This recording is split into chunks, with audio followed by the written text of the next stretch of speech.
تبارك الذي نزل الفرقان على عبده ليكون للعالمين نذيرا الحمد للہ وکفا وسلام علی عبادہ الذین اصطفیٰ۔ میاں بیوی اگر صلح اور تقوی کا راستہ اختیار بھی کریں اور شوہر احسان اور اصلاح اور ان کے ساتھ تقوی کا معاملہ کرتا بھی رہے، لیکن پھر بھی اگر صلح نہ ہو اور گاڑی پٹری پر نہ آئے اور جدائی ہو جائے، تو اللہ جل شانہ نے فرمایا کہ ان یتفرقا یغنی اللہ کلا من سعتہ، ہر ایک کو اللہ تعالیٰ زندگی جینے کے لیے اور اس کی ضروریات کا ہر ایک سامان مہیا کر دے گا۔ اللہ تعالیٰ وسعت والا ہے اور حکمت والا بھی ہیں کہ کتنی کس کو ضرورت ہے اللہ جل شانہ خود دے گا۔ اور اگر پھر بھی اللہ جل شانہ سے انسان نا امید رہے تو اللہ تعالیٰ نے اپنی قدرت کاملہ، جیسا کہ اصول کلام مجید ہیں کہ احکامات کے بعد اللہ تعالیٰ اپنی قدرت، اپنی طاقت اور آخرت کا یقین دلانے کے لیے پھر آخرت کی اور اللہ کی قدرت کی بات لاتے ہیں تاکہ انسان نا امید نہ ہو جائے۔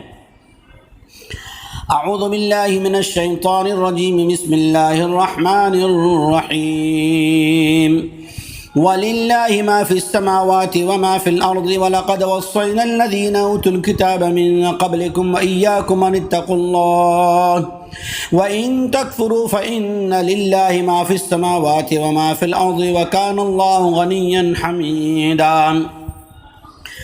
اور اس بات کو جان لو کہ اللہ ہی کے ملک میں ہیں، اللہ ہی کے ملکیت میں، اسی کے قبضے میں آسمانوں کی اور زمینوں کی ساری جائیدادیں، سارے خزانے، ساری حکومتیں۔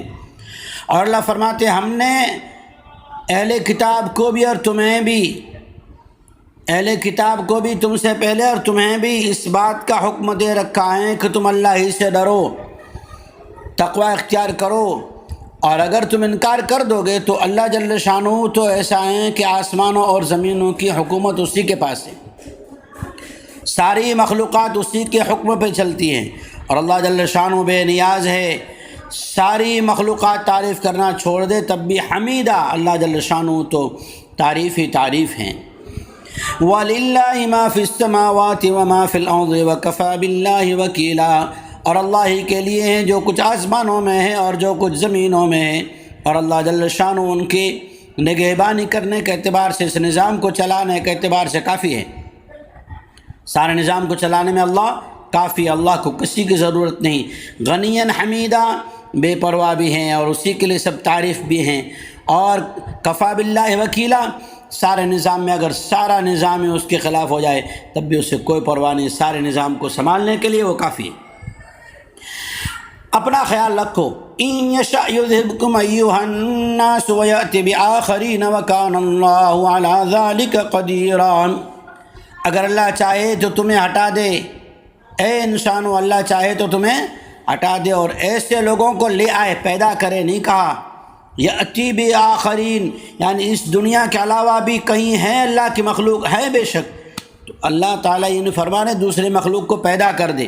یأتی بآخرین، اللہ دوسروں کو لے آئے، یعنی وہ موجود ہیں، لیکن انسانوں کو سبق دیا جا رہا ہے، انسانوں اللہ کے فرما بردار ہو جاؤ، تقوی پر آ جاؤ۔ اللہ جل شانہ اس چیز پر قدرت رکھتا ہے کہ ان کو لے آئے۔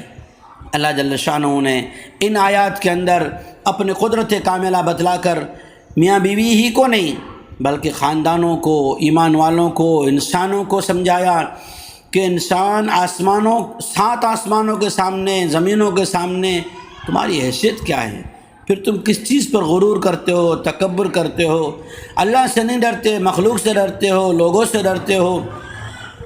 اللہ جل شانہ بتلانا چاہتے، آخر میں اللہ نے بہت بڑی بات کہی کہ اگر تم لوگ سیدھے راستے پہ نہیں چلو گے اللہ دوسروں کو لے آئے گا، پھر ہمارا کیا ہوگا؟ اس لیے اللہ سے ڈریے، اللہ کا تقوی اختیار کیجیے۔ اللہ سے دعا ہے اللہ تعالی ہم سبھی کو تقوی اور اصلاح اور صلح کا راستہ اپنانے کی توفیق عطا فرمائے۔ غرور سے، تکبر سے، کینہ سے، حسد سے، بڑائی سے، نافرمانی سے اللہ ہماری حفاظت فرمائے، آمین۔ وآخر دعوانا ان الحمدللہ رب العالمین۔ اگلی آیات میں اللہ تعالیٰ نے دنیا چاہنے والے کون، آخرت کے چاہنے والے کون، ان کے صفات اور ان کے فوائد بیان فرمائے ہیں۔ آمین۔